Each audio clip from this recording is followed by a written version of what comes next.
Master Jet, may tanong po ako. Yung loan ko sa isang bangko na matatapos na sana by January 2026, naglabas ng moratorium. Kasali po sila.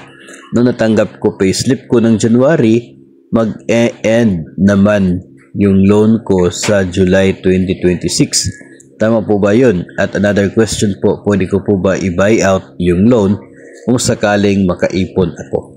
So, itong bangko ay part po ng mga nag-o-offer, no, ng loan moratorium na nirequest ng DepEd from PLIs. So, pumayag yung bangko, and now, ito po yung nangyari sa isa pong borrower.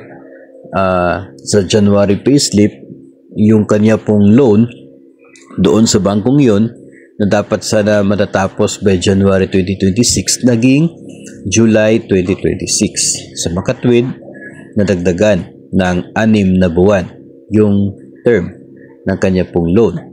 And yung moratorium, sa pagkakatanda po natin, ay either 1 month or 3 months or 4 months, no, yung binigay ng mga PLIs. Kung yung PLI ay nag-commit doon sa 4 months, 1 month for all borrowers, and another 3 months para sa mga nasa listahan na apektado ng bagyo, then pinakamatagal na po talaga, pinakamataas na moratorium doon ay 4 na buwan. And kung pagbabasihan po natin yung ni-request ng DepEd mula po sa mga PLIs, ay wala pong interest on interest.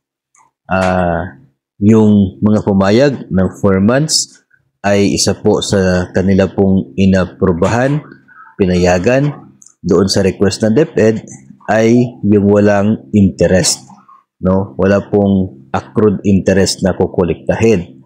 So, nakapagtataka kung bakit inabot ng 6 months ang dagdag sa loan term. Ngayong 4 months lang naman yung maximum doon sa offer na loan moratorium. So, maraming cases po na katulad nito na atin pong nakaabot po sa atin, no? Pinaka masasabi po natin dyan is to coordinate with the bank, no? How come na ito po yung nangyari? How come na 4 months moratorium maximum, 6 na buwan yung dagdag? Kasi if titingnan po natin yung request ng DepEd, malinaw po doon na walang dagdag interest, no? Tapos, kung ilang buwan yung moratorium, ganun din yung buwan na i-extend ng loan term po ninyo. At since pumayag at nag-agree si bangko na mag-offer ng moratorium in accordance with the request of DepEd, ay dapat ganun din po ang mangyayari. Hindi pwede na mas marami yung dagdag na buwan compared doon sa actual na loan moratorium. And if talagang mayroong dagdag na interest na binigay si bangko, siguro that's the time na pwede pong i-refer sa DepEd. Nang sa ganon ay mabigyang linaw kung bakit ganito yung nangyayari. It's the right po ng mga borrowers, especially kapag ang bangko ay sila mismo yung nag-volunteer, tapos hindi pa or umaayaw pa kapag nagbabayad ka ng over-the-counter.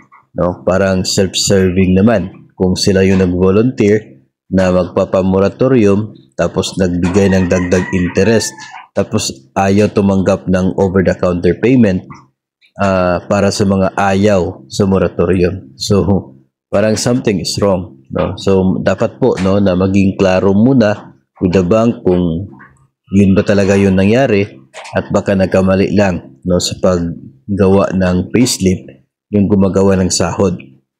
Well, kapag ma-confirm na ganoon talaga yung nangyayari, then it's the time na pwede pong ipaabot sa DepEd for a clarification at mapasagot si PLI for clarification kung bakit ganon yung nangyayari sa loan account ng DepEd borrowers.